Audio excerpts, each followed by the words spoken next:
Hello, Simard. I am 10, and I'm junior. My number is 10. Suzanne, Simard. How trees talk to each other.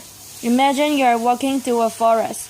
I'm guessing you're thinking of a collection of trees, what we forests call a stand, with their rugged stems and their beautiful crowns. Yes, trees are the foundation of forests, but a forest is much more than what you see. And today I want to change the way you think about forest. You see, underground there is this other world, a world of infinite biological pathways that connect trees and allow them to communicate and allow the forest to behave as though it's a single organism.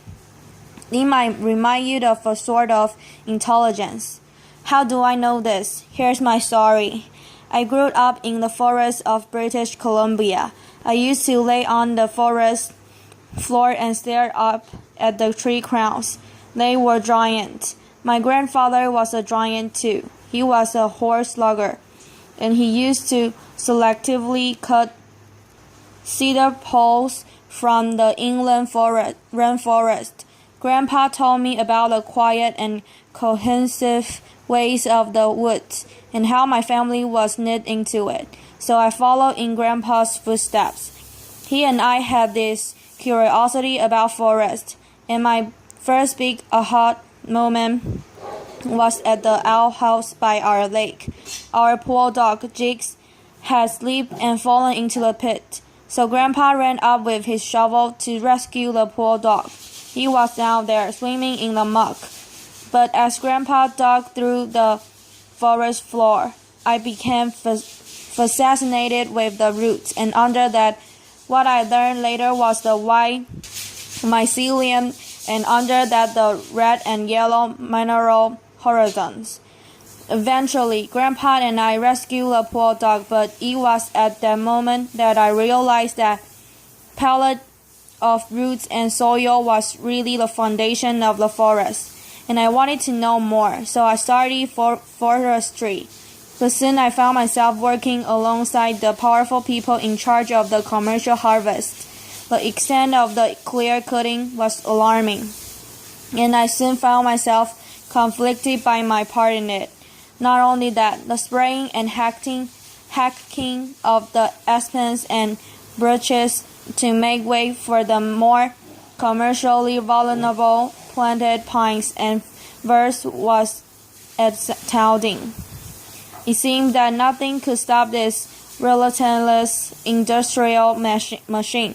So I went back to school, and I studied my other world. You see, scientists had just discovered in the laboratory in vitro that one pine seeding root could transmit carbon to another pine seeding root.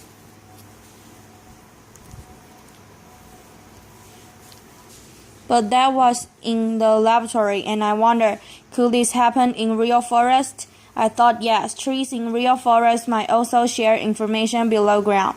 But this was really controversial, and some people thought that I was crazy, and I had a really hard time getting research funding. But I persevered, and I eventually conducted some experiments deep in the forest 25 years ago. I grew 80 replicated of 3 species: paper birch, Douglas fir, and western red cedar. I figured the birch and the fir would be connected in a below-ground web, but not the cedar. It was in its own other world, and I gathered my apparatus, and I had no money, so I had to do it on the cheap. So I went to Canadian Tire, laughter, and I bought some plastic bags and duct tape and shade cloth and timer, a paper suit, a respirator, and then I borrowed some high-tech stuff from my university. A Geiger counter, a salutation counter, a mass spectrometer, microscopes, and then I got some really dangerous stuff. Syringes full of radioactive carbon-14 carbon dioxide gas, and some high-pressure bottles of the stable isotope carbon-13 carbon dioxide gas, but I was legally permitted. Laughter. Oh, and I forgot some stuff. important stuff, the bug spray, the bear spray, the filters for my respirator. Oh well. The first day of the experiment, we got out to our plot, and a grizzly bear and her cub chased us off, and I had no bear spray, but this is how forest research in Canada goes, laughed her. So I came back the next day, and Mama Grizzly and her cub were gone. So this time, we really got started, and I pulled on my white paper suit. I put on my respirator, and then I put the plastic bag over my trees. I got my giant syringes, and I injected the bags with my tracer isotope carbon dioxide gases. First the birch. I inject carbon-14, the radioactive gas into the bag of birch. And then for fur, I injected the stable isotope carbon-13 carbon dioxide gas. I used two isotopes because I was wondering whether there was two-way communication going on between these species. I got to the final bag, the 80th replicate, and all of a sudden Mama Grizzly showed up again, and she started to chase me, and I had my syringes above my head, and I was swatting the mosquitoes, and I jumped into the truck, and I thought this is why people do lab studies, laughed her. I waited an hour. I figured it would take this long for the trees to suck up the CO2 through photosynthesis, turning to sugars, send it down into their roots, and maybe, I hypothesized, shuttle that carbon below ground to their neighbors. After the hour was up, I rolled out my window, and I checked for Mama Grizzly. Oh good, she's over there eating her huckleberries. So I got out of the truck and I got to work. I went to my first bag with the birch. I pulled the bag off. I ran my Geiger counter over its leaves. Perfect. The birch had taken up the radioactive gas. Then the moment of truth, I went over to the fir tree. I pulled off its bag. I ran the Geiger counter up its needles, and I heard the most beautiful sound. It was the sound of birch talking to fir, and birch was saying, "Hey, can I help you?" And fir was saying, "Yeah, can you send me some of your carbon?" Because somebody threw a shade cloth over me, I went up to Cedar, and I ran the Geiger counter over its leaves, and as I suspected, silent, Cedar was in its own world. It was not connected into a web interlinking birch and fir. I was so excited. I ran from plot to plot and I checked all 80 replicates. The evidence was clear. The C13 and C14 was showing me that paper birch and Douglas fir were in a lively two-way conversation. It turns out at that time of the year, in the summer, that birch was sending more carbon to fir than fir was sending back to birch, especially when the fir was shaded. And then in later experiment, we found the opposite, that fir was sending more carbon to birch than birch was sending to fir. And this was because the fir was still growing while the birch was leafless. So it turned out the two species were interdependent, like yin and yang. And at that moment, everything came into focus for me. I knew I'd have found something big, something that would change the way we look at how trees interact in forests.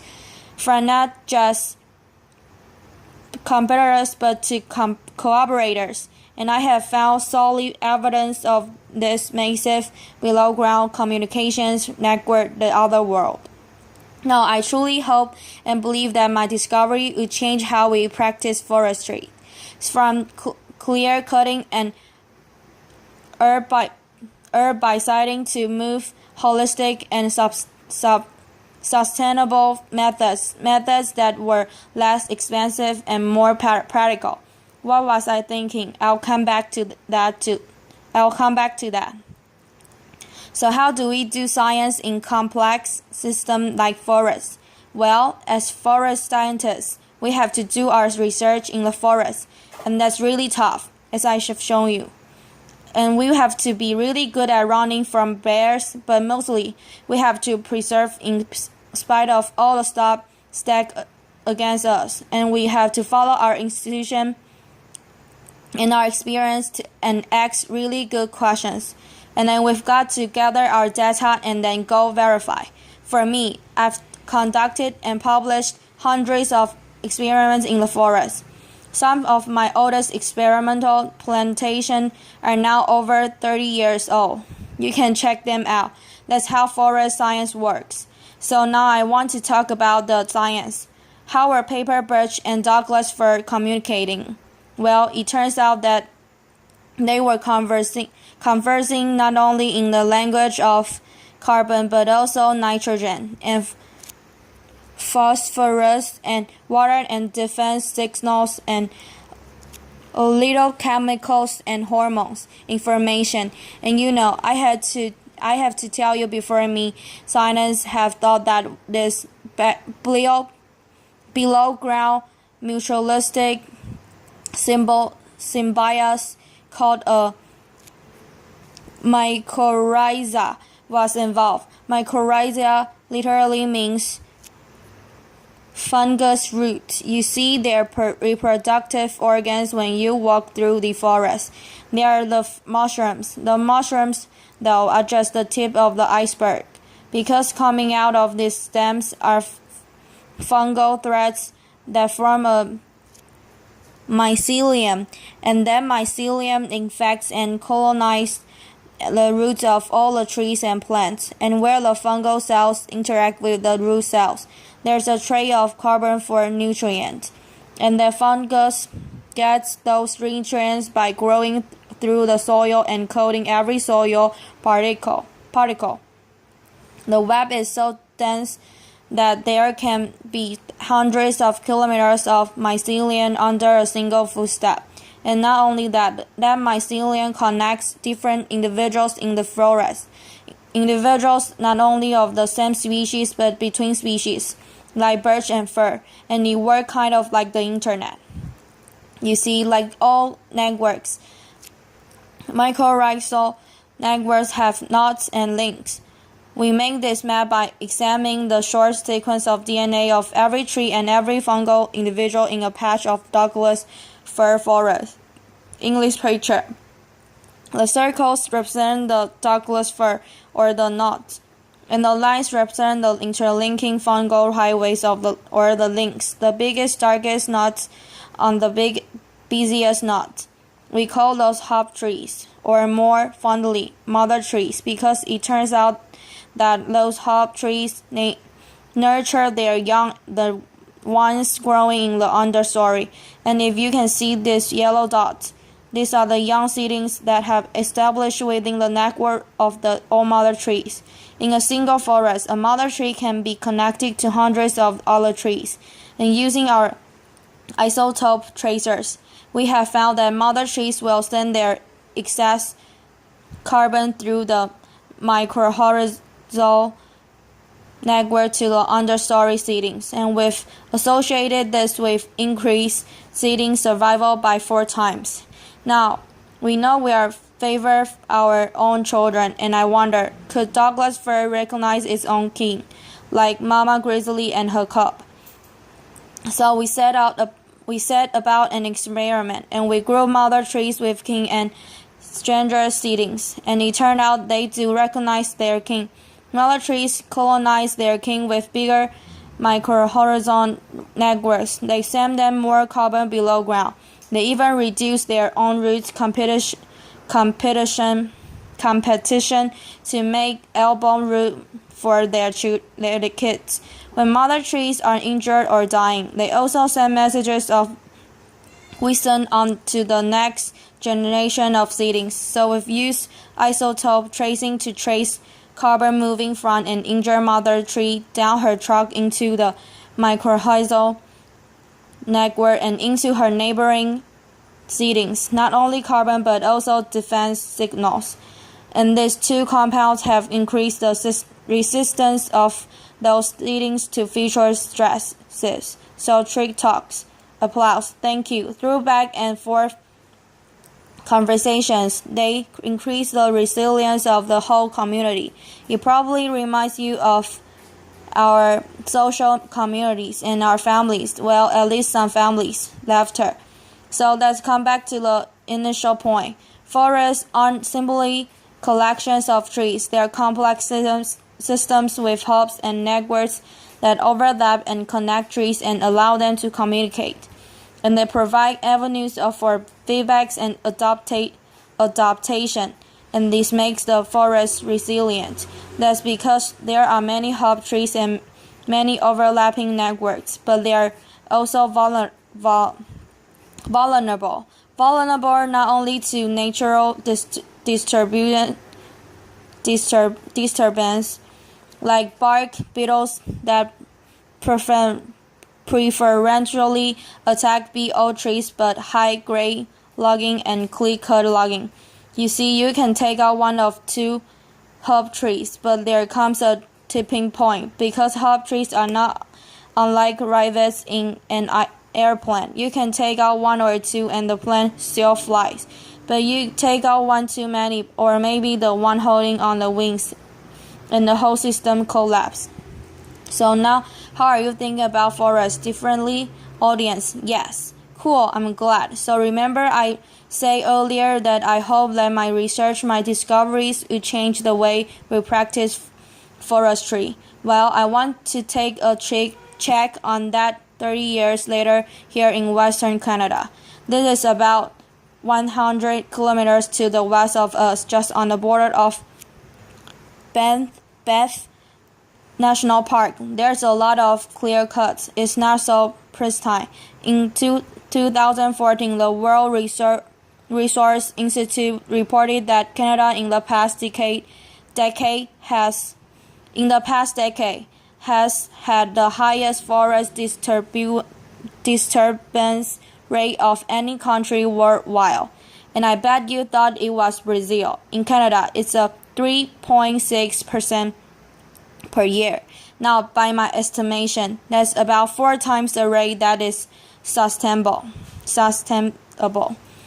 Now, massive disturbance at this scale is now to affect hydrological cycles, degrade wildlife habitat, and emit greenhouse gases back into the atmosphere, which creates more disturbance and more tree diebacks. Not only that, we're continuing to plant 1 or 2 species and weed out the aspens and birches.